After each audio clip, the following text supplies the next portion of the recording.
No sábado, dia 12 de janeiro, eu, meu marido e meu filho de 7 anos fomos à Barra da Tijuca. Tínhamos um compromisso no caminho. Nós paramos na concessionária Autocraft da BMW para ver um automóvel. Entramos na concessionária, nós três, fomos atendidos por uma recepcionista. Como nós já somos clientes da concessionária, a gente pediu para falar com um vendedor com quem a gente já está acostumado a falar. E esse vendedor estava de folga. A recepcionista disse então que ia chamar uma outra pessoa para nos atender. Nós entramos na concessionária, ficamos no salão e o nosso filho, eles têm uma espécie de lounge com uma televisão. O nosso filho sentou e ficou assistindo televisão e nós ficamos ali perto olhando os carros e tal. Nós fomos atendidos, acabamos sendo atendidos pelo gerente de vendas da concessionária, que veio, se aproximou de nós, enfim, começou a conversar conosco. Ficamos os três, eu, Rony e ele, conversando. Aí, de repente, o nosso filho se aproximou de nós. Ficou assim entre o Rony e o gerente de vendas. No minuto que ele viu o nosso filho, ele virou para ele e falou: olha, você tem que sair da concessionária. Sai daqui, isso aqui não é lugar para você, sai daqui.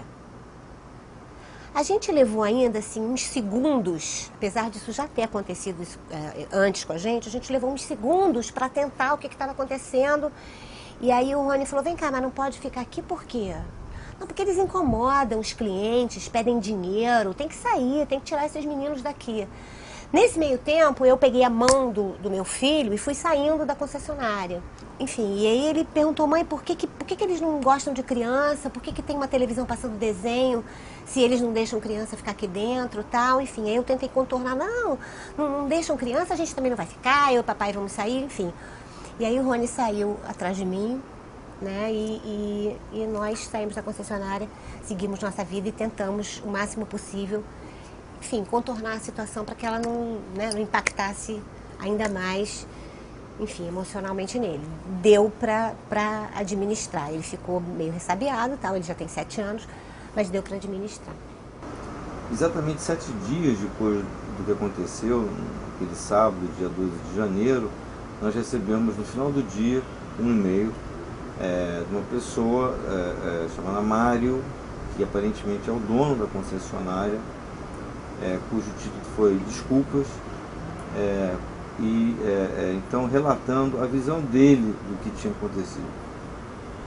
E foi aí que a gente entendeu claramente que tanto o gerente de vendas como esse senhor estavam totalmente imbuídos de um preconceito profundo, porque na realidade o que ele diz naquele e-mail é que foi só um mal entendido, que aquilo realmente não tinha sido um problema muito grave, que tinha sido um mal entendido. E pare, no final do e-mail ele ainda fala: não, vamos continuar amigos, clientes, e certamente aquilo não ia afetar o relacionamento cliente, concessionária, enfim, que aquilo certamente ia acabar em pizza e que não tinha sido nada grave.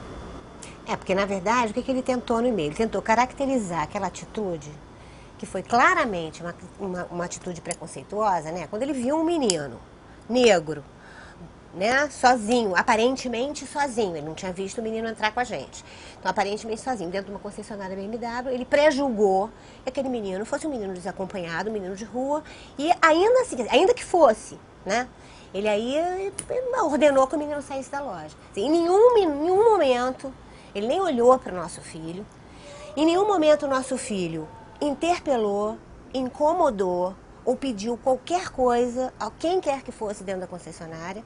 Ou seja, o argumento deles que esses meninos pedem, imploram, incomodam, ele não viu o nosso filho em nenhum momento fazer isso.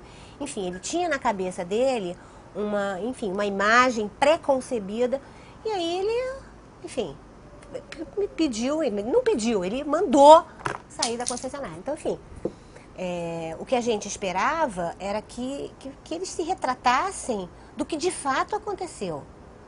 Não houve um mal-entendido.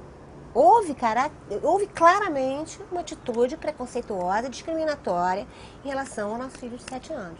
Processar criminalmente é uma opção que a gente ainda tem e a gente está avaliando. Mas como eu disse antes, quer dizer, o nosso intuito não é a punição de um indivíduo, né? O nosso intuito é muito mais, é que essa história ela se espalhe, tantas outras histórias venham à tona para que a gente comece a realmente tomar consciência do que é preconceito, tomar consciência que preconceito é extremamente danoso para aquela pessoa que é atingida pelo preconceito. E talvez, como eu disse antes, a gente desse uma pequena contribuição para que as pessoas tenham mais consciência do que falam, das atitudes que tenham, enquanto preconceituosas. Enquanto a gente achar como essa pessoa dessa concessionária, aliás, a única que é um mal entendido, que é um mal entendido, isso não vai mudar. Eu espero que, enfim, a gente espera que tratar esse tema, né, com respeito, sabe, com seriedade, sem levantar bandeiras sem sentido. A gente espera tratar isso com muita seriedade, muito respeito. Eu espero que essas pessoas, a partir de hoje, por essa movimentação que se cria em torno desse e de tantos outros episódios que acontecem todo dia, que essas pessoas repensem, né, as atitudes dela diante de impulsos, né, preconceituosos que elas têm. É isso que a gente quer.